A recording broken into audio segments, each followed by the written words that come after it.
요한복음 특강 31번째 시간입니다.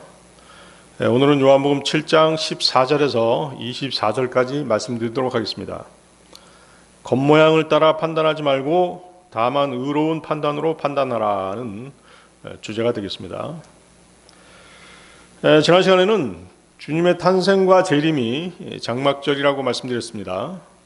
장막절은 유대력으로는 7월달, 태양력으로는 9월에 있는 명절입니다. 이스라엘 남자들은 1년에 3번 예루살렘 성전에 올라가야 했는데요. 그 명절들은 무교절, 오순절, 장막절이었습니다. 이 세 절기는 부활과 휴거의 절기로 알려져 있습니다. 첫 번째 무교절은 구약 성도들의 부활과 휴거를 나타냅니다. 마태복음 27장 50절에서 54절 말씀입니다.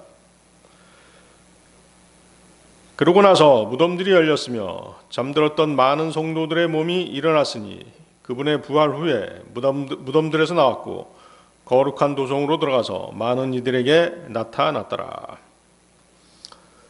무교절은 이제 6월절 다음 날 7일간 계속되는 명절입니다. 무교절에 포함된 명절이 또 하나 있죠. 초실절이죠. 초실절은 이제 예수 그리스도의 부활의 모형입니다. 예수 그리스도께서 부활하실 때 많은 구약 성도들이 부활했었습니다. 성경은 그들을 첫 열매들이라고 그렇게 말씀하십니다. 고린도전서 15장 23절이죠. 그러나 모든 사람이 저마다 자기 자신의 차례에 살게 되리니 첫 열매들인 그리스도시요 다음은 그분께서 오실 때 그리스도께 속한 자들이라. 자, 부활하신 예수님을 첫 열매들 이렇게 복수로 얘기하고 있죠. 예수님이 부활하실 때 여러 구약 성도들이 같이 부활했기 때문인 것입니다. 에베소 4장 8절입니다. 그렇게 이제 부활한 성도들은 어떻게 했어요? 예수님이 부활 승천하실 때 같이 데리고 올라가신 것이에요. 에베소 4장 8절에 그 말씀이 나와 있죠. 이런 이유로 그분께서 이같이 말씀하시느니라. 그분께서 높은 곳으로 올라가셨을 때 그분께서 포로들을 사로잡아 인도하셨으며 사람들에게는 선물들을 주셨도다. 포로들을 사로잡아 인도하셨으며 바로 그 얘기죠. 그것이 이제 부활한 구약 성도들을 데리고 주님께서 셋째 하늘로 올라가신 것입니다. 두 번째 오순절. 오순절은 다른 말로 77절이라고 얘기합니다. 그날은 이제 성령님께서 강림하신 날이기도 하고 그리스도의 몸, 즉 교회의 휴거와 관계되는 절기입니다. 오순절이 시작되는 그날에 그리스도의 몸이 떠나는 것을 보여주는 것이죠. 자, 오순절은 이제 그 태양력으로 우리가 쓰는 달력으로 5월 6월 달입니다. 5월 말 또는 6월 초순이 되겠죠. 아가서 2장 10절에서 13절이 바로 그 얘기를 다루고 있습니다. 나의 사랑을 받는 이께서 이야기하시며 나에게 이같이 말씀하셨느니라. 나의 사랑 나의 어여쁜 자야 일어나 떠나자. 이는 보라 겨울이 지나고 비도 그쳐 사라지기 때문이라. 지상에는 꽃들이 나타나고 새들이 노래하는 때가 오나니 산비둘기의 음성이 우리의 지역에서 들려오는도다. 무화과 나무는 그녀의 푸른 무화과들을 내고 연한 포도가 열린 포도나무들은 좋은 향을 발산하는도다. 일어나라 나의 사랑 나의 어여쁜 자야 일어나 떠나자. 주님께서 떠나자고 말씀하시는 것이죠. 신랑 되시는 분이신 예수 그리스도께서 신부인 교회에게 떠나자라고 얘기하시는데 그때가 언제예요? 꽃이 피고 새들이 노래하고 산비둘기의 음성이 들려오는 때 5월 말에서 6월 초순 그 기간이 바로 오순절이거든요. 그때 교회의 휴거가 있게 되는 것입니다. 자, 세 번째 장막절에는 이제 환난 성도들의 휴거가 있습니다. 환난 성도들의 부활과 휴거가 있는 것이죠. 그 장막절은 이제 주님의 재림이 있기 때문에 장막절 바로 앞에 이제 장막절 전에 휴거가 있을 수 있습니다. 자, 주님께서는 이제 그 육신의 형제들이 요구한 대로 그들과 함께 드러내게 장막절에 예루살렘에 올라가시지는 않으셨습니다. 지난 시간에 지금 말씀드린 걸 다시 복습하고 있는 것입니다. 주님은 이제 비밀인 것처럼 하시고 예루살렘에 가셨습니다. 그것은 이제 유대인들이 그분을 죽이려고 한 까닭에 그렇게 하신 것이죠. 그런데 이제 그런 위험에도 불구하고 주님이 비밀리에 유대로 곧 예루살렘으로 가신 이유는 하나님의 말씀, 하나님의 명령에 순종하시기 위해서였던 것이죠. 신명기 16장 16절이죠. 너에게 속한 모든 남성들은 주 너희 하나님께서 선택하실 곳 안에서 한 해에 3번 그분 앞에 나타날지니 무교절과 칠칠절과 장막절에 그러할지니라. 그런즉 그들은 주 앞에 빈손으로 나타나지 말지니라. 그렇죠? 1년에 3번 그 성전에 올라와야 된다라고 말씀하셨기 때문에 그 명령에 순종하기 위해서 위험을 무릅쓰고 그렇게 비밀리에 가신 것이죠. 드러내게 가셨다고 한다면 육신의 형제들하고 같이 또 제자들하고 함께 이렇게 드러나게 가셨다고 한다면 더 위험했을 수도 있던 것이죠. 그렇죠?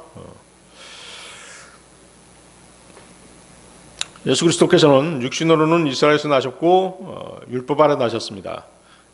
그러므로 주님은 하나님 아버지의 뜻에 전적으로 순종하셔서 명절을 지키러 예루살렘으로 올라가신 것입니다.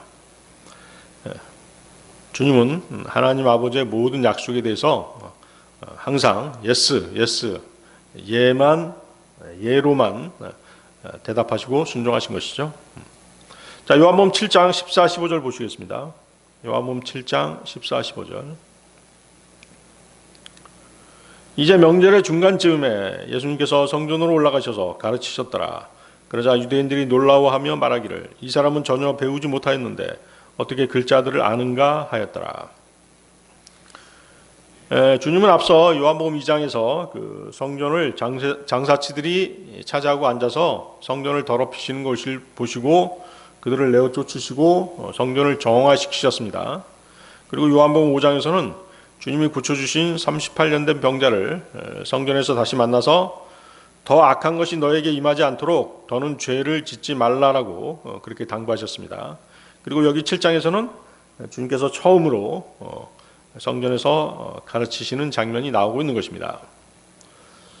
유대인들은 예수 그리스도께서 바리새파 유대인들처럼 토라라든지 탈무드 등을 배우지도 않으셨고 정통 신학교를 다니지도 않으셨고 무슨 신학원을 나와서 박사학위를 받은 것도 없으신데 자기들도 모르는 그 모든 성경 지식들을 도대체 어디서 배웠단 말인가라고 놀라워하고 있는 것이죠. 사도행전을 보면 예수님의 제자들인 베드로와 요한 또한 그런 말을 들은 적이 있었습니다.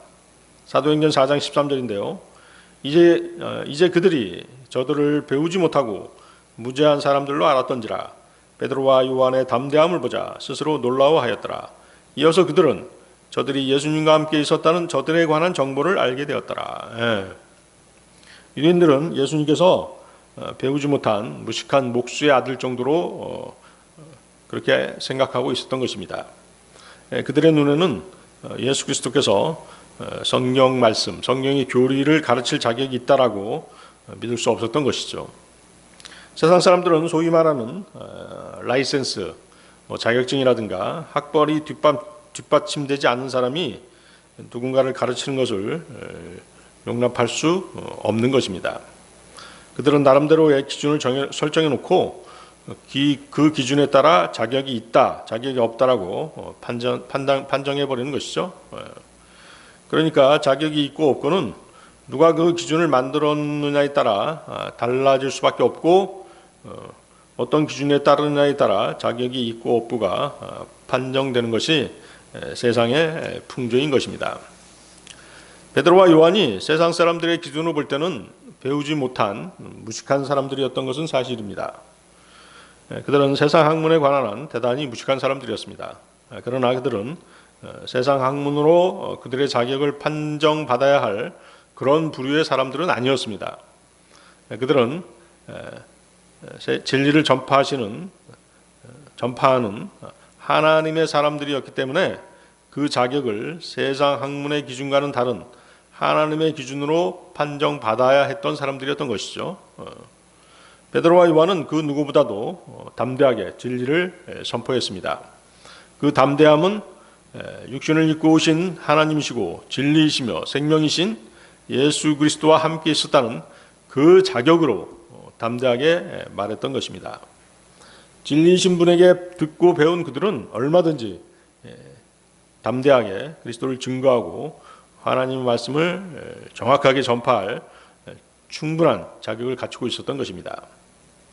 사람들은 베드로와 요한이 담대하게 말하는 것을 보고 그들이 예수님과 함께 있었던 사람들이었음을 그때 알아챈 것이죠. 이렇듯 사도시대에는 사람들이 누가 신실한 그리스도인인가를 판정할 때는 베드로와 요한처럼 담대하게 복음을 전하는가의 여부를 보고 알았던 것입니다. 이것은 오늘날도 마찬가지인 것입니다. 하나님의 말씀을 전파하고 복음을 외치며 죄인들을 그리스도께로 인도하는 담대한 일꾼들을 보면 사람들은 그가 틀림없는 그리스도인임을 알 수 있는 것입니다. 만일 그리스도인이라고 자처하면서도 하나님의 말씀을 담대히 전하지 못하는 사람이 있다면 그 사람이 과연 그리스도인으로서의 자격이 있는지 의심해 보아야 하는 것입니다. 자, 거기 보십시오. 이 사람은 전혀 배우지 못하였는데 어떻게 글자들을 아는가? 자, 여기서 글자들이라고 하는 것은 뭐예요? 성경을 말씀하시는 것이죠. 글자들을 안다라고 하는 것은 성경을 안다는 뜻입니다. 주님께서 성경을 놓고 사람들을 가르치신 것을 보면 어느 학식 높은 사람에게서 배운 서기관들조차도 도저히 따라올 수 없을 만큼 그 지식의 권위와 명료함이 위대하셨던 것입니다. 그러므로 유대인들이 예수 그리스도께 품었던 것은 의문이라기보다는 놀라움이었던 것이죠. 어떻게 성경을 가르칠 수 있지? 저 사람이 어떻게 성경을 가르칠 수 있지? 라고 하는 의문보다는 놀라움이었던 것이죠. 저렇게 성경을 저렇게 잘 가르칠 수 있으신가? 저렇게 명확하게 말씀하실 수 있으신 것인가? 이렇게 놀라워했던 것이죠. 유대인들의 기준으로 봤을 때 그리스도께서는 배운 적이 없는 그런 분이셨지만, 그러나 성경에 관한 한 그분께서는 결코 배운 적이 없으신 분이 아니었죠. 분명히 주님께서는 성경에 대한 놀라운 지식뿐만 아니라 성경을 인용해서 당시 서기관들이라든가 유대 종교 지도자들이 깨닫지 못했던 것들을 훨씬 더 위험 있고 고상하고 자세하게 가르치셨을 것입니다. 그리고 주님께서는 제자들에게 항상 하나님의 말씀인 성경을 공부하라고 격려하셨던 것입니다. 요한복음 5장 39절이죠. 성경 기록들을 찾아보라. 이는 그것들 안에 너희에게 영생이 있다고 너희가 생각하기 때문이라. 그런즉 성경 기록들은 나에 관하여 증언하는 것들이라. 그렇죠? 성경 기록들이 누구에 관해서? 주님에 관해서 증언하고 있는 것들이기 때문에 성경을 주님만큼 잘 아는 사람이 있을 수가 없는 것이죠. 디모데후서 2장 15절입니다. 진리의 말씀을 바르게 나누어 너 자신을 하나님께 인정받은 자로서 부끄러워할 필요 없는 일꾼으로서 나타내도록 공부하라. 그렇죠? 나누어서 공부하라. 디바이드해서 공부하라는 것이죠. 구약 때, 신약 때, 또 환란 때, 천년왕국 때 이렇게 디바이드해서 나누어서 공부해야 됩니다. 그때마다 하나님의 경륜이 달라지죠. 말씀이 어떻게 적용되는지를 정확하게 나누어서 공부를 해야 된다라고 말씀하시는 것입니다. 여러분이 성경을 열심히 읽고 공부한다면 여러분은 주님의 명령에 잘 순종하고 있는 것입니다. 주님께서는 신학교에서 성경 말고 다른 학문을 가르치라고 말씀하신 적이 없으십니다. 그럼에도 불구하고 요즘의 신학교를 보면 어때요? 성경 이외에 다른 여러 가지 것들을 가르치죠. 주님께서는 오직 성경만을 공부하라고 명령하셨습니다. 그렇기 때문에 올바른 신학교라면 오직 성경만을 가르쳐야 하고 올바른 성경을 공부하고 올바른 성경을 옹호하는 데 도움이 되는 것들만을 가르쳐야 되는 것입니다. 예를 들어서 영어를 가르친다면 킹제임스 성경이 영어로 된 성경이기 때문에 이 성경을 공부하는 데 도움이 되도록 하기 위해서 영어를 가르치는 것이죠. 헬라어를 가르친다면 그것은 신약 성경이 헬라어 표준 원문에서 번역됐기 때문입니다. 히브리어를 가르친다고 한다면 그것은 구약 성경이 히브리어 마소라 원문에서 번역되었기 때문에 가르치는 것이죠. 신학교에서 교회사를 가르치는 것도 인류 역사상 하나님의 말씀인 성경을 중심으로 어떤 일들이 일어났는가를 알기 위해서 가르치는 것입니다. 목회학을 가르치는 것은 성경을 사람들에게 어떻게 가르치고 적용하며 믿게 할 것인가를 가르치기 위해서인 것입니다. 그래서 신학교나 신학원이라고 하면 그것은 성경만을 가르치는 성경학교나 성경학원이 되어야 되는 것입니다. 신학교에서 무슨 심리학이라든가 교회 성장론이라든가 인간학, 종교 사회학, 기타 인문학을 가르친다면 그 신학교는 이미 순수성을 잃어버린 것입니다.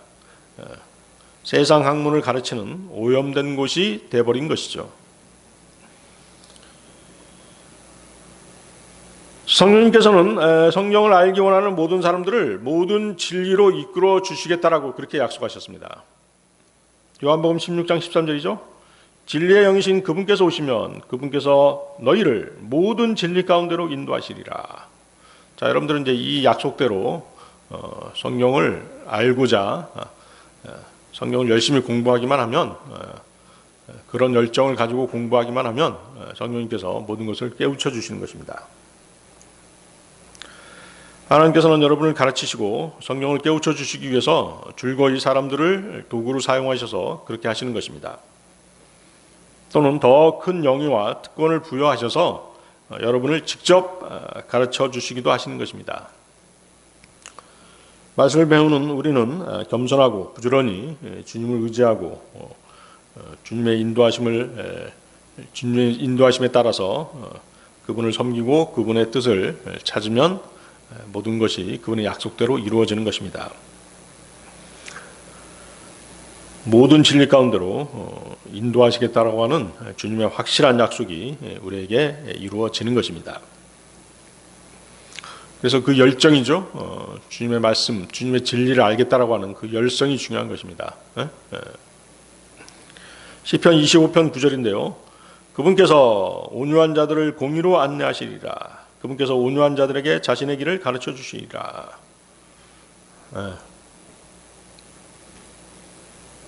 자신의 영광을 위해서, 자신을 드러내기 위해서 성경 공부를 한다고 한다면 성경을 깨닫지 못하는 것이에요.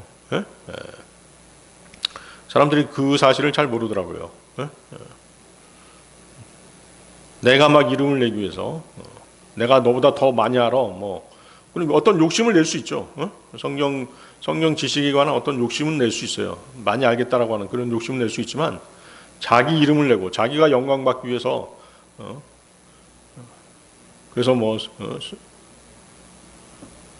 성경 공부를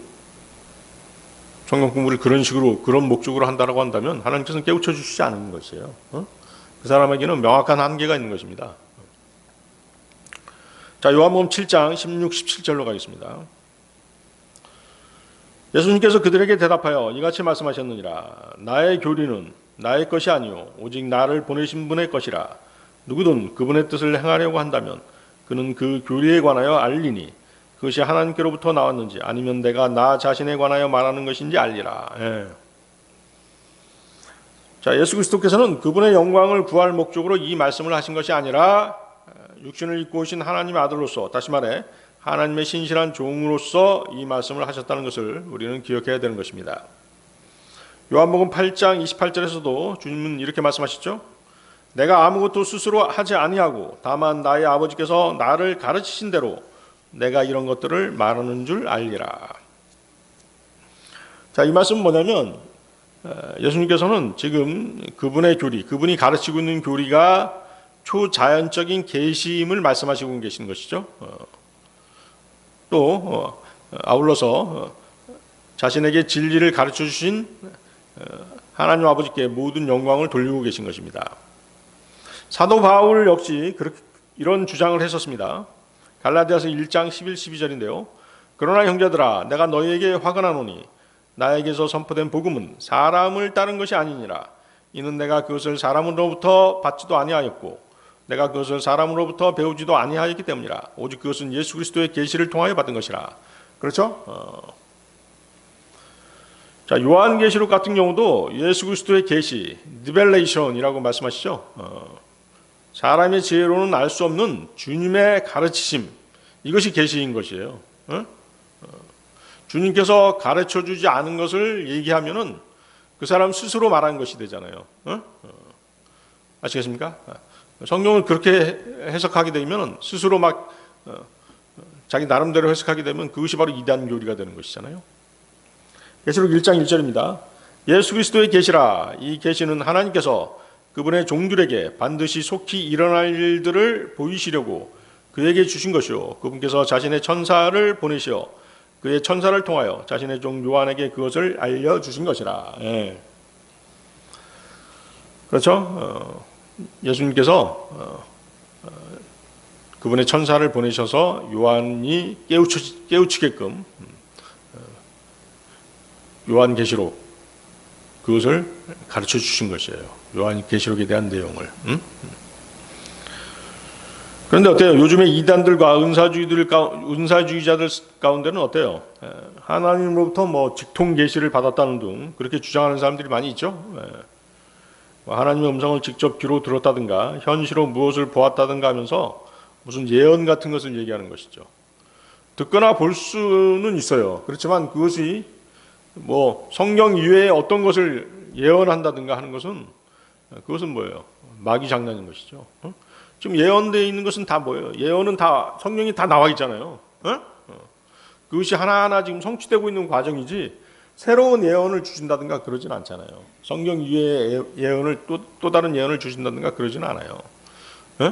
그럼에도 불구하고 마치 뭘 하나님께서 지시하셨다든가 예언을 주셨다든가 이런 식으로 과장되게 얘기하면 그것은 마귀 장난인 것입니다. 그래서 이제 그런 그 이단 교주들의 얘기를 들어보면 하나같이 성경과는 거리가 있죠. 예외 없이 엉터리죠. 자의적인 해석이고 아전인수격으로 꿰어 맞춘 것이라는 것을 영적 분별력이 있는 사람이라고 한다면 분명히 알 수 있는 것입니다.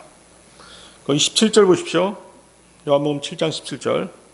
누구든 그분의 뜻을 행하려고 한다면 어느 특정한 사람으로 제한하지 않고 그 누구라도 그분의 뜻, 즉 주 예수 그리스도를 보내신 하나님 아버지의 뜻을 행하려고 한다면 그 사람은 자기 마음에서 우러나와 자발적으로 기꺼이 하나님 아버지의 뜻을 행하는 사람이어야 한다는 것입니다. 그 사람은 정직한 마음으로 행하는 사람이겠죠. 하나님의 진리를 신뢰하는 사람입니다. 이런 사람은 하나님으로부터 오는 영광에는 이런 사람은 이제 사람으로부터 오는 영광에는 관심이 없고 뭐에 관심이 있는 것이에요? 하나님께로부터 오는 영광에만 관심이 있는 사람인 것입니다. 그러니까 항상 여러분들이 조심해야 될 게 뭐냐면 진리의 지식을 좀 알았다고 해서 막 우쭐대거나 그것을 나타내 보이려고 그래서는 안 된다는 것이죠. 그것은 자기 영광을 취하는 그런 행동이란 말이죠. 우리는 항상 누구에게 하나님 아버지께 영광을 돌릴 수 있는 그런 자세가 중요한 것이에요. 그렇게 겸손한 사람이어야지만이 하나님께서 그런 사람에게 진리의 말씀이 명철을 주시는 거죠. 그러니까 진리인지 아닌지, 진리인지 비진리인지를 알 수 있는 명철을 하나님께서 주시는 것이에요. 또 그것이 하나님께로부터 온 것인지 사람에게서 온 것인지를 분별할 수 있는 능력을 주시는 것이죠.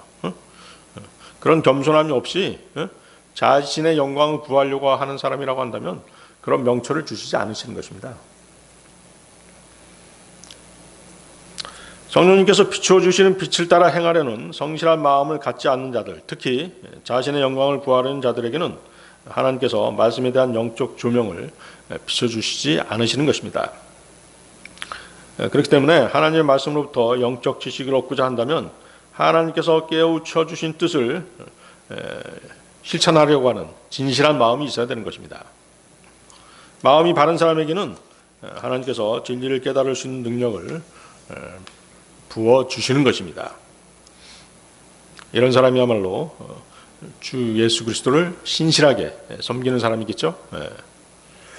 요한복음 5장 44절은 이런 말씀이 있습니다. 서로 영예를 받으면서도 하나님께로부터만 오는 영예는 찾지 아니하니 어찌 너희가 믿을 수 있겠느냐. 자신의 영예는 막 구하면서 하나님께로부터 오는 영예, 하나님께로부터 오는 영예가 진짜 영예잖아요.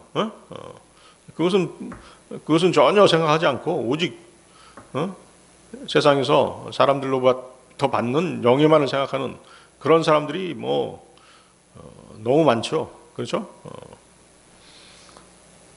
유튜브라든가 이런 데 보면 그런 사람들이 아주 세고 셌습니다. 순수하게 진리를 전파할 목적이 아니라 자신의 이름, 자신을 드러내고자 하는 그런 사람들이 너무나 많은 것이에요.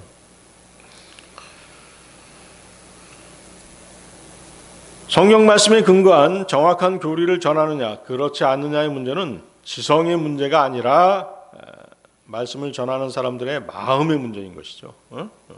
지금 당장은 뭔가를 조금 알았다고 해서 이렇게 막 번뜩이는 것 같은 저런 말씀도 있었네라고 사람들이 혹하면서 그 사람에게 귀를 기울일지 모르지만 나중에 가보면 뭐예요? 그 사람의 인격, 그 사람의 마음 이런 것들을 살펴보면 뭐예요? 성경 말씀하고 일치하지 않는 경우가 많이 있잖아요. 그렇게 되면 어떻게 돼요? 그 사람의 인기라고 하는 것은 신기루처럼 그렇게 쓰러져 버리는 것입니다.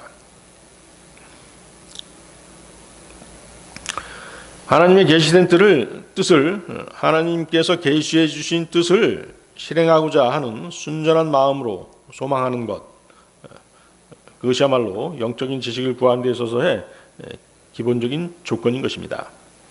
진리를 대하는 마음이 올바르기만 하면 하나님께서는 그분의 진리를 이해할 수 있는 능력을 그 사람에게 주시는 것입니다.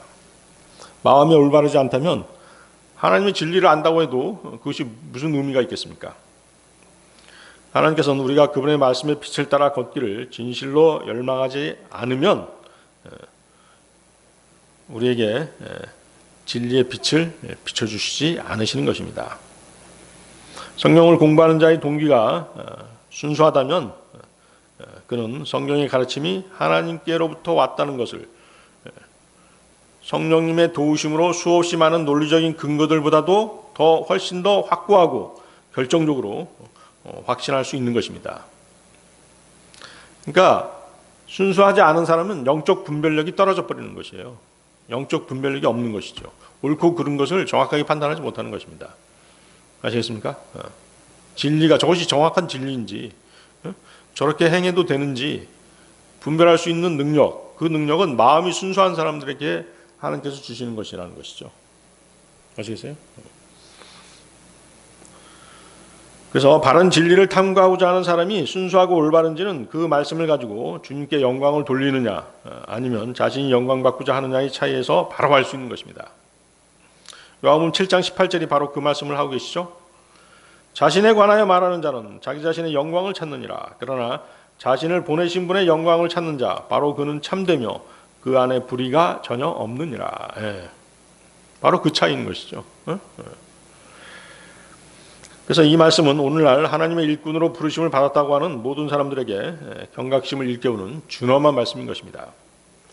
하나님의 종이라고 자처하는 사역자들 가운데 기회만 있으면 자신을 높이고 스스로 위대한 사람이라고 주장하는 사람이 얼마나 많습니까?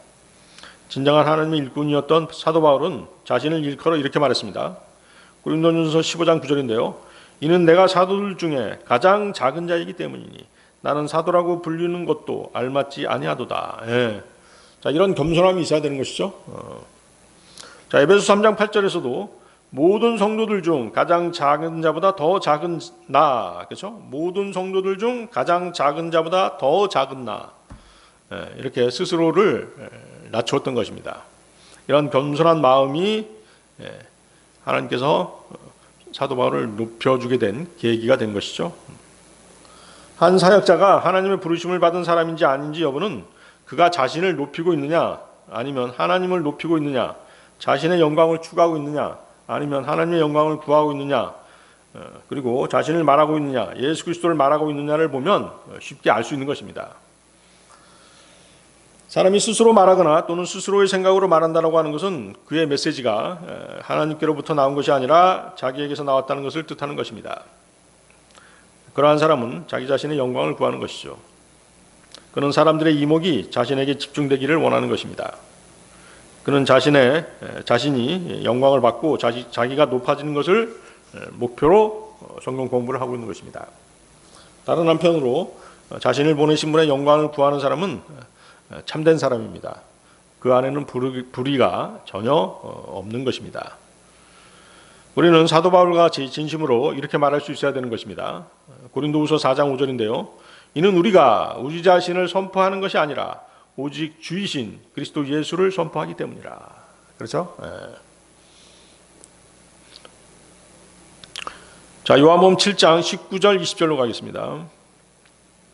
요한복음 7장 19절 20절.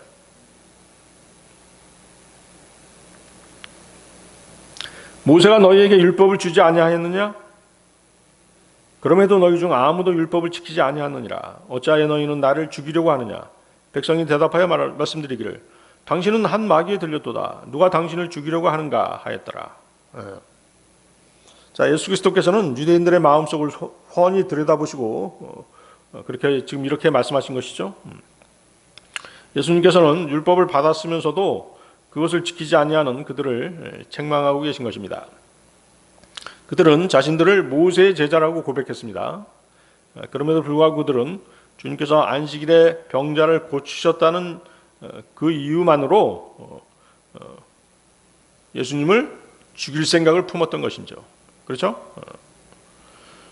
유대인들은 자신들이 그 모세의 제자라고 거드름을 피웠지만 정작 모세의 율법을 지킬 생각은 조금도 없다는 것을 주님께서 날카롭게 지적하신 것입니다. 모세의 율법인 10계명 중 6째 계명이 뭐죠? 너는 살인하지 말지니라이죠. 그런데도 그들은 예수님을 죽일 생각을 품고 있었던 것입니다. 그 이유는 예수님이 안식일을 범하였다는 것이죠. 안식일에 병자들을 치료해 주었다는 그 이유 하나만으로 예수님을 죽이려고 했던 것이에요. 따라서 그들은 율법을 어겼고 그들의 불의가 드러나 버린 것입니다. 주님께서는 어찌하여 너희는 나를 죽이려고 하느냐는 말씀으로 그들의 양심을 정확하게 찔러버리신 것이죠. 하나님의 진리를 수호하려고 하는 마음이 없는 곳에는 반드시 진리에 대적하려고 하는 마음이 솟구치게 되어 있는 것입니다. 그리고 진리에 대적하려는 마음은 그 진리를 선포하는 신실한 사람들에게 반드시 적대감을 표출하게 되어 있는 것입니다. 진리에 대적하고 진리를 선포하는 사람들에 대한 적대감 때문에 많은 성경대로 믿는 사람들이 목숨을 잃었었죠. 그것은 이제 지난 2000년에 교회사가 그것을 증명하고 있는 것입니다. 여러분들 그 폭수의 순교사 꼭 한번 읽어보시기 바랍니다.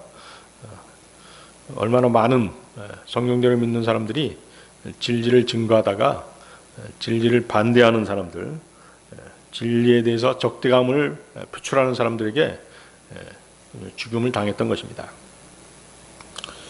자, 거기 20절 보십시오. 20절에서 그 백성이 나오죠. 백성. 이 백성은 이제 다른 지역으로부터 명절을 지키기 위해 예루살렘 성전으로 모여들었던 여러 무리의 사람들을 말하는 것입니다.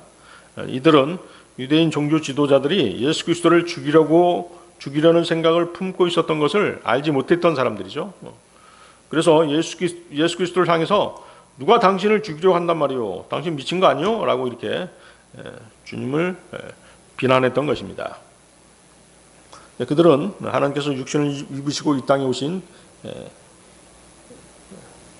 하나님이시라는 사실을 전혀 알지 못했기 때문에 또 주 예수님의 영광을 전혀 알아보지 못했기 때문에 그렇게 말한 것이죠. 자, 요한복음 7장 21절 22절로 가겠습니다. 예수님께서 그들에게 대답하여 이같이 말씀하셨느니라. 나는 한 가지 일을 하였는데 너희가 모두 이상히 여기는도다. 이런 연유에서 모세가 너희에게 할례를 주었느니라. 그것이 모세에게서 난 것이 아니요 다만 조상들에게서 난 까닭이라. 그런즉 너희는 안식일에 사람에게 할례를 행하는도다. 거기다 붙여보세요. 나는 한 가지 일을 하였는데, 나는 한 가지 일. 자, 예수님께서 한 가지 일을 하신 것은 뭐죠? 안식일에 병자를 고치신 일이죠.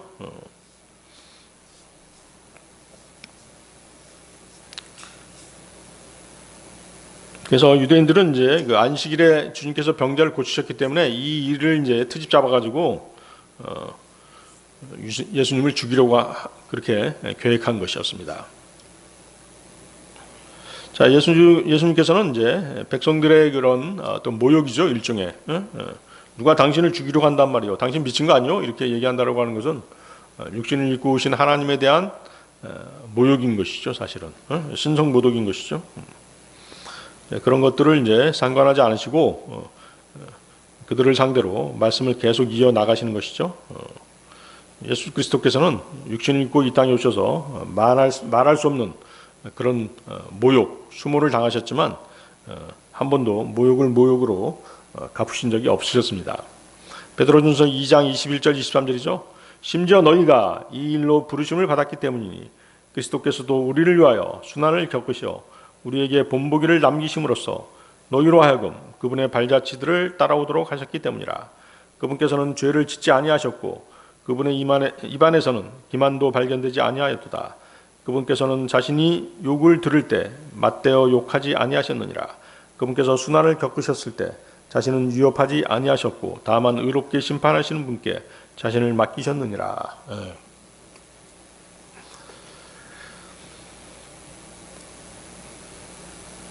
자, 그래서 이제 주님께서는 그 안식일에 병자를 그 낫게 하신 걸로 인해서 유대인들에게 이제 살해 위협을 받으셨습니다. 그래서 이제 주님께서는 유대인들이 주님을 비난하고 그렇게 죽이려고 하는 것에 대해서 그런 것들이 참으로 비성경적이고 불합리하다라고 하는 것을 계속해서 지적하시는 것이죠. 그러면서 이제 주님께서는 그들에게 안식일에도 할례를 행하는 것을 이제 예를 들어서 말씀하시는 것입니다. 거기 22절 보십시오. 그것은 모세에게서 난 것이 아니오 다만 조상들에게서 난 까닭이라. 자, 무엇이 그렇게 됐다는 것이죠? 할례가 그렇다는 것이죠. 할례는 이제 모세로부터 기원된 것이 아니라는 말씀입니다. 자, 할례는 누구로부터 기원된 것이죠? 어느 때부터 시작된 거예요? 아브라함 때부터 시작된 것이죠. 그렇죠? 하나님께서 아브라함과 언약을 맺으시면서 그때 할례를 명령하신 것이에요. 그래서 유대인들은 할례를 모세의 율법과 연관지어서 생각했지만 그것은 잘못된 생각이었다는 것이죠. 할례는 모세의 율법 이전부터 행해져 내려왔던 하나님과 이스라엘 사이의 언약의 표였던 것입니다. 모세 자신도 자기 아들에게 할례를 행하지 않는 바람에 하나님께서 그를 죽이려고 하신 적이 있었습니다. 그런 적이 있었죠? 출애굽기 4장 24절 26절이죠. 여기 잡고 한번 찾아보세요. 출애굽기 4장 24절 26절.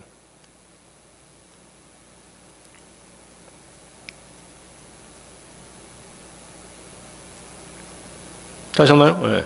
이후에 길가에 있는 여관 안에서 이러한 일이 있었으니 주께서 그를 만나시어 그를 죽이려고 하셨더라. 그때 집보라가 날카로운 돌 하나를 취하고 그녀의 아들의 표피를 잘라내어 그의 두 발 앞에 그것을 던지며 말하기를 확실히 당신은 나에게 피 흘리게 하는 남편이니이다 하였더라. 그렇게 하여 그분께서 그를 가게 하셨더라. 그때 그녀가 할례로 인하여 말하기를 당신은 피 흘리게 하는 남편이니이다 하였더라. 자, 주님께서는 그때까지 이제 그 할례를 받지 않은 모세의 두 아들 중 하나를 죽이려고 나타나는 것입니다. 모세는 자신이 더 이상 히브리인이 아니라는 것을 근거로 해서 그의 첫 태생 누구예요? 게르솜인데요. 게르솜에게 할례를 행하지 않고 있었던 것입니다. 이집트를 떠날 때 모세는 자신의 히브리 국적을 포기하고 자신의 아들에게 히브리 국적을 포기했기 때문에 자신의 아들 게르솜에게 할례 행하기를 거부했던 것입니다. 자, 이스라엘의 출애굽은 하나님께서 아브라함과 맺으신 언약의 성취였던 것입니다. 여러분들 이제 우리 성경 읽어보면 그 얘기 나오죠.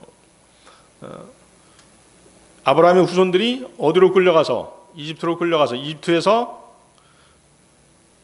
끌려간 건 아니죠. 이집트로 가서 거기서 430년간 있을 것이다. 하나님께서 그렇게 말씀하셨잖아요.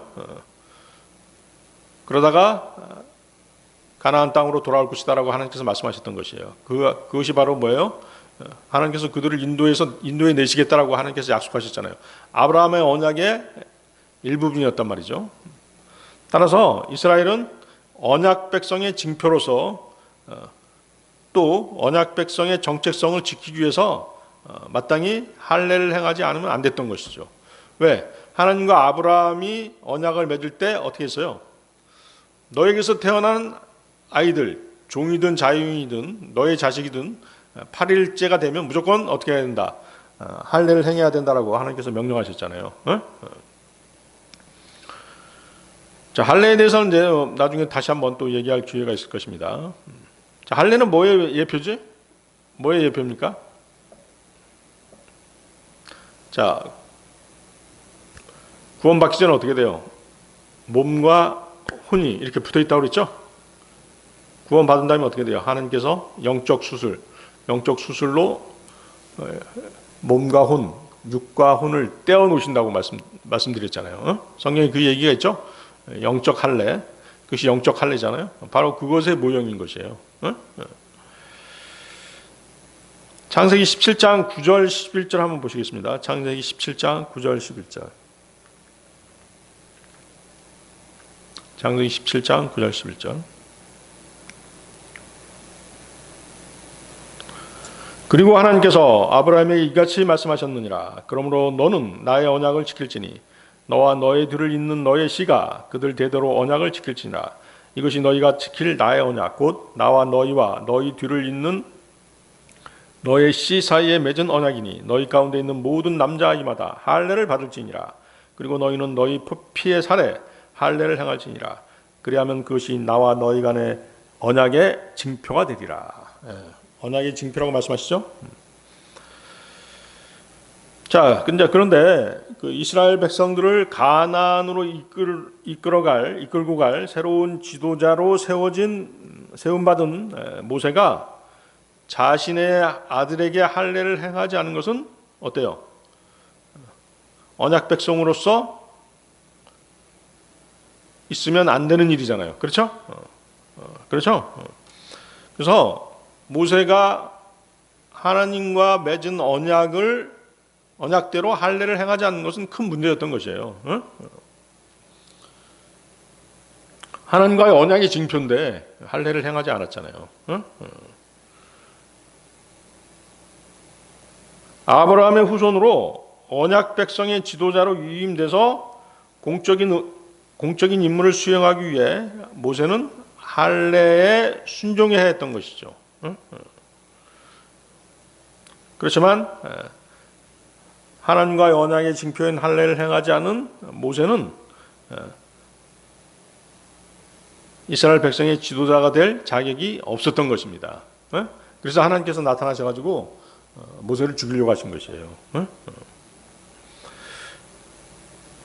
하나님께서는 언약을 맺으시고 언약을 준수하심에 있어서 그것을 생명보다 더 귀하게 여기시는 분이었기 때문에 그렇게 하신 것이죠. 그런데 이 문제를 해결한 사람은 뜻밖에도 누구였어요? 모세의 아내 지포라였죠. 그렇죠? 자, 어떻게 그녀는 그 할례에 대해서 알 수 있었을까요? 아마도 이제 모세와 그녀 지포라는 모세와 결혼해서 몇 년간 살았어요? 40년 이상 살았잖아요. 그렇게 40년 이상 살면서 아브라함의 언약에 대해서 들었고 그것을 기억하고 있었던 것이죠. 아시겠어요? 그래서 그녀는 날카로운 돌을 들고서 고통스러운 수술, 자기 큰아들 게르솜에게 할례를 행해버린 것이에요. 할례를 행함으로써 하나님의 진노를 멈추긴 것이죠. 아시겠어요?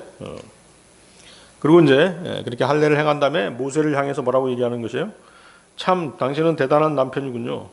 당신이 해야 할 일을 내가 하지 않았더라면 내일 아침 우리는 게르솜을 땅에 묻었어야 했을 것입니다. 당신의 부주의 때문에 당신의 첫 태생을 거의 죽음에까지 몰고 가셨습니다. 당신은 피 흘리게 하는 남편입니다. 이렇게 얘기한 것이에요. 아시겠어요? 사실 거기서 보세요. 거기 출애굽기 4장 24절 26절 보면 이제 하나님께서는 모세를 죽이려고 하셨지만 결과적으로는 이제 출애굽기 23장에서 24절 그 연관성으로 봐서는 첫 태생인 게르솜을 죽이려고 하신 것이죠. 아시겠어요? 왜냐하면 뭐라고 말씀하세요? 만약에 나의 아들인 이스라엘을 파라오 네가 내보내지 않으면 이집트의 장자들을 죽이겠다 이렇게 말씀하시잖아요. 아시겠죠? 그렇기 때문에 이제 지포라가 그걸 알고 게르솜 장자인 게르솜에게 할례를 행한 것이죠. 그렇지 않으면 누구도 죽는 것이에요. 게르솜이 죽기 때문에. 아시겠어요? 그래서 성경에는 이제 주께서 그를 만나셔 그를 죽이려고 하셨더라. 모세를 만나서 모세를 죽이려고 하셨다라고 되어 있지만은 23절 24절의 연관성으로 보아서 장자인 게르솜의 목숨 또한 위험했던 것이에요. 아시겠죠? 그렇기 때문에 이제 지포라가 게르솜에게 할례를 행한 것이죠. 그렇게 함으로써 하나님의 진노를 멈추게 하신 것이에요.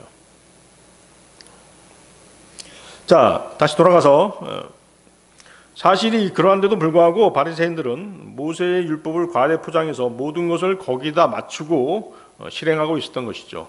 그래서 할례 또한 모세의 율법에 나와 있었던 것이다 이렇게 생각하고 있었던 것이에요. 그렇지만 할례의 기원은 언제부터다? 아브라함 때부터다. 아시겠죠? 그래서 이제 유대인들은 모세라는 이름을 마치 모든 것을 해결하는 권위의 표와 같이 그렇게 생각했던 것이죠. 무슨 만병통치약 또는 전가의 보도처럼 그렇게 여겼던 것입니다. 그들은 자신들이 모세의 제자라고 내세우면서 그게 무슨 대단한 권위나 되는 것처럼 그렇게 행세했던 것입니다. 예수 그리스도의 기적적인 치료를 받고 눈을 뜨게 된 소경을 신문하던 그들에게 소경이 뭐라고 했어요? 소경이 뭐라고 했습니까? 저는 이미 당신들에게 알렸는데 당신들이 듣지 아니하였나이다. 어찌 당신들은 그것을 재차 들으려 하시나이까? 당신들 역시 그의 제자들이 되려는 것이니까? 라고 소경이 얘기하죠. 그러자 유대인들이 뭐라고 얘기해요? 유대인들은 이제 그 소경을 욕하면서 소경이 되었다가 눈을 뜬 그 사람을 욕하면서 너는 그의 제자이나 우리는 모세의 제자들이라 라고 모세의 이름을 내세워서 권위를 세우는 것을 볼 수 있는 것입니다. 말하자면 너 같은 별 볼 일 없는 자는 예수의 제자지만 우리는 이래봬도 모세의 제자들이지 별 볼 일 없는 예수의 제자가 아니다 이렇게 허세를 피우고 있는 것이죠. 그러자 예수님께서는 그러한 바리새인들에게 이렇게 경고하셨습니다. 요한복음 5장 45절 47절이죠. 앞에서 배웠습니다. 요한복음 5장 45절 47절 내가 너희를 아버지께 고소할 것이라고 생각하지 말라. 너희를 고소하는 이가 있으니 바로 너희가 신뢰하는 모세로다. 이는 모세가 나에 관하여 기록하였으므로 너희가 그를 믿었더라면 너희가 나를 믿었을 것이기 때문이라. 그러나 만일 너희가 그의 기록물들도 믿지 아니한다면 어찌 너희가 나의 말들을 믿겠느냐. 그렇죠? 그래서 이제 모세가 기록한 그 성경 말씀에 근거해서 모세가 너희를 고소할 것이다. 또 모세가 상징하는 게 뭐예요? 율법이죠. 율법은 죄를 깨닫게 하는 것이잖아요. 그렇죠? 그렇기 때문에 율법으로 너희의 죄들을 모세가 고소할 것이다. 율법을 기준으로 고소할 것이다. 그렇게 말씀하시는 것이죠. 자, 요한복음 7장 23절 24절로 가겠습니다. 모세의 율법이 깨지지 않도록 사람이 안식일에 할례를 받을진대 내가 안식일에 사람의 곳곳을 온전하게 만들었다고 해서 너희가 나에게 화를 내는 것이냐? 겉모양을 따라 판단하지 말고 다만 의로운 판단으로 판단하라. 할례가 모세 율법의 일부인 것으로 잘못 알고 있던 유대인들은 그것이 율법이기 때문에 반드시 지켜져야 하는 것으로 여기고 안식일에도 할례를 행했던 것이죠. 그렇다면 예수 그리스도께서 안식일에 병자를 온전히 낫게 해주신 것을 비난할 수가 없는 것이죠. 그렇죠? 원래 안식일에는 아무것도 하면 안 되잖아요. 그런데도 할례가 모세 율법에 들어있기 때문에 할례를 행했다라고 그들은 얘기하고 있는 것이거든요. 그렇다고 한다면 예수님께서 사람의 병자들을 고쳐준 것 역시 어때요? 합당한 것이죠. 그렇죠?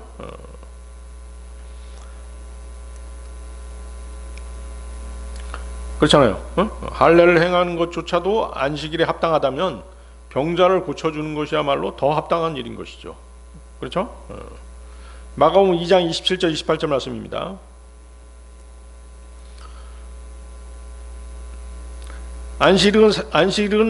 안식일은 사람을 위하여 만들어진 것이요 사람이 안식일을 위하여 만들어진 것이 아니니라. 그러므로 인자는 또한 안식일의 주로다. 안식일의 주로다. 바로 뭐예요? 안식일을 만드신 분이 누구시다? 바로 나다. 내가 안식일을 만들었다. 이렇게 말씀하시는 것이죠. 안식일에도 할례를 행했다고 한다면 안식일에 병자를 낳아준 것으로 인해서 너희가 나를 비난할 수 없는 것이다. 그렇게 말씀하시는 것이에요. 당시 바리새인들은 안식일에 관한 많은 세부 조항을 인위적으로 만들어서 사람들을 정죄하고 힘들게 했던 것이에요. 아시겠습니까? 그러니까 그들은 안식일을 온전히 지키지 않은 것이에요. 그렇지만 하나님께서는 그것을 묵인하신 것이죠. 왜? 안식일은 누구를 위해 있는 것이기 때문에, 사람들을 위해서 있는 것이기 때문에. 그렇죠? 거기 분명히 그렇게 말씀하시잖아요. 안식일은 사람을 위하여 만들어진 것이요.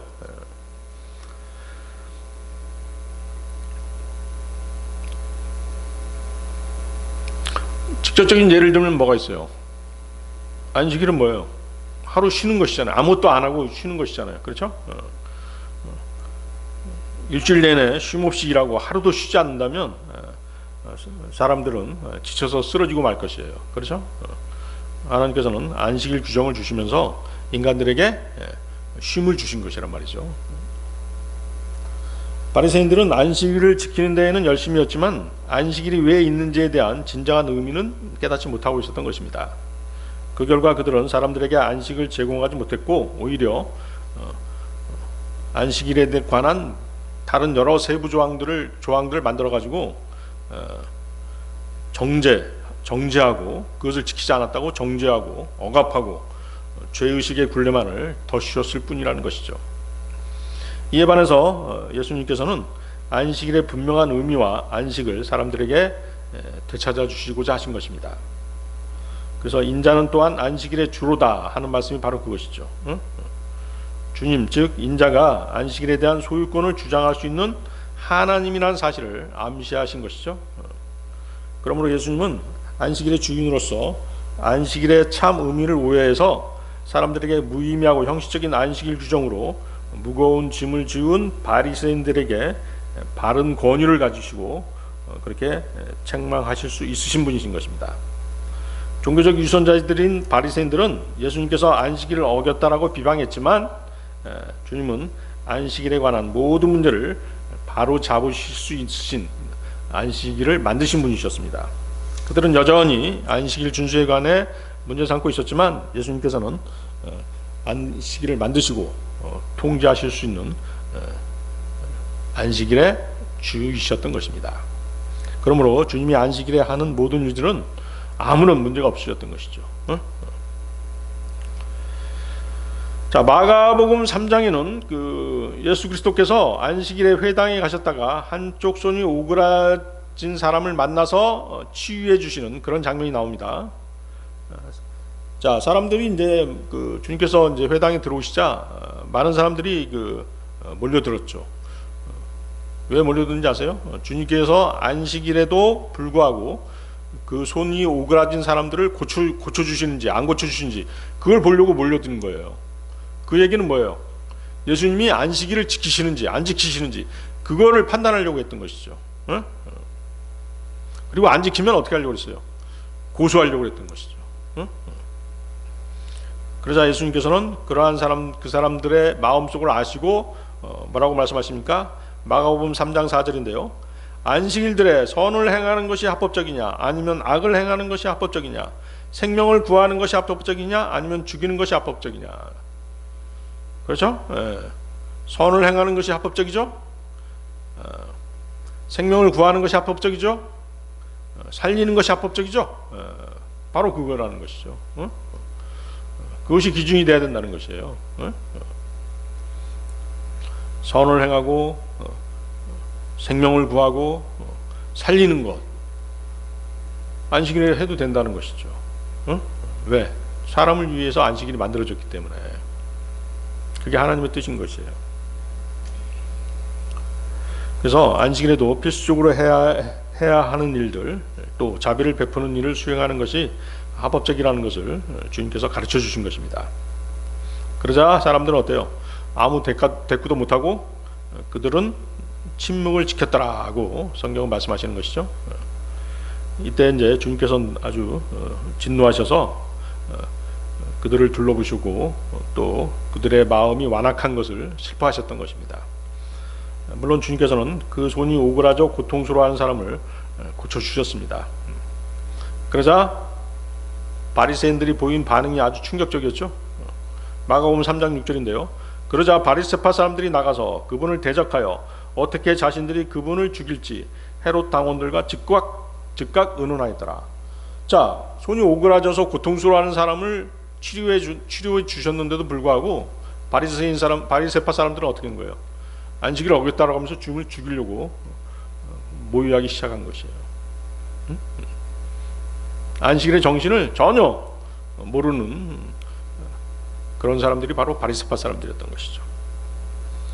그래서 바리새인들은 주님을 안식일의 의식규례를 어겼다라고 정죄하고 미워했고 죽이고 싶어 했던 것입니다. 주님은 그들에게 공정하게 판단하고 모든 상황을 고려하라고 권고하신 것입니다. 그리고 안식일에 대해서 하나님의 말씀이 제시해 주신 모든 것을 숙고해 보라고 타이르십니다. 안식일에 너희는 어떤 일도 하지 말라는 말씀을 절대적으로 해석해서는 안 된다. 성경의 다른 구절이 그것을 분명하게 설명해 주고 계시지 않느냐. 예를 들어서 뭐가 있어요? 안식일에 제사장들이 성전에서 직무를 수행하는 것, 그렇죠? 율법이 요구하는 경우에는 안식일에도 할례를 행하는 것, 또 사람이나 동물들이 구덩이에 빠져 위급하게 되었을 때는 꺼내주는 일들, 그렇죠? 그것들이 다 예다는 것이죠. 그렇죠? 아까 얘기했던 것처럼 안식일에는 선을 행하는 것이라면 행해야 된다. 생명을 구원하는 것이면 구해야 된다. 살리는 일이라면 행해야 된다라고 하는 것입니다. 그것이 안식일 정신이라는 것이죠.